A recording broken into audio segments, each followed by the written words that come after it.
Hi, hello, good evening everyone. இன்னைக்கு evening நானு, அப்பா, அம்மா எல்லாரும் குடும்பத்தோட என்ன சாப்பிட்டுட்டு இருக்கோம்னு பார்க்குறீங்களா? கேரளால சில்லுன்னு இருக்கிற கிளைமேட்டுக்கு சாயந்தரம் நாங்க பாலக்காடு டவுனுக்கு போயிருந்தபோது, காளான் தான் வாங்கிட்டு வந்திருந்தோம். எல்லாரும் குடும்பத்தோட உட்காந்து கலாய்ச்சிட்டு சாப்பிட்டுட்டு இருக்கோம். இது முடிச்சதும் பாலக்காட்டுலேருந்தே நாங்க சேவை அதே மாரி குபூஸ் வாங்கிட்டு வந்தோம். நைட்டுக்கு குபூஸு, ஷவர்மா மாரி பண்ணலாமேன்ட்டு இப்ப முட்டைக்கோஸ் அதாவது இது இல்லைங்களா, கேபேஜ் இல்லைங்களா, அதுதான் இப்ப கட் பண்ணிட்டு இருக்கேன். சிக்கன்ல மசாலா சிம்பிளான மசாலா தான் சேர்த்திருக்கேன். இஞ்சி பூண்டு பேஸ்ட்டு, மிளகாத்தூள், மஞ்சள் தூள், கொஞ்சோண்டு உப்பு, அதே மாரி அரிசி மாவு, மைதா மாவு, ஒரே ஒரு முட்டைய உடைச்சு ஊத்தி நல்லா மிக்ஸ் பண்ணி பொரிச்சு எடுத்தாச்சு.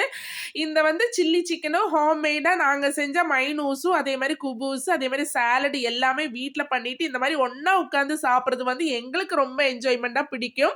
ஸோ, அதனால ஹோட்டல் சாப்பாட விட இந்த மாரி நம்ம வீட்லயே செஞ்சு சாப்பிடும்போது ரொம்ப டேஸ்ட்டாவும் இருக்கும். அதுவும் கூடாம எல்லாரும் சேர்ந்து சாப்பிடுறதுல அந்த என்ன டிஃபன் வச்சாலுமே அது இப்ப கஞ்சி ஆனாலும் சரிங்க, எல்லாரும் சேர்ந்து சாப்பிடுறது அது ஒரு சந்தோஷத்திலேயே அந்த சாப்பாட்டுக்கு அவ்வளோ ஒரு டேஸ்ட் இருக்கும். இப்ப குபூஸ் பாருங்க எவ்வளோ பெருசா இருக்குதுன்ட்டு.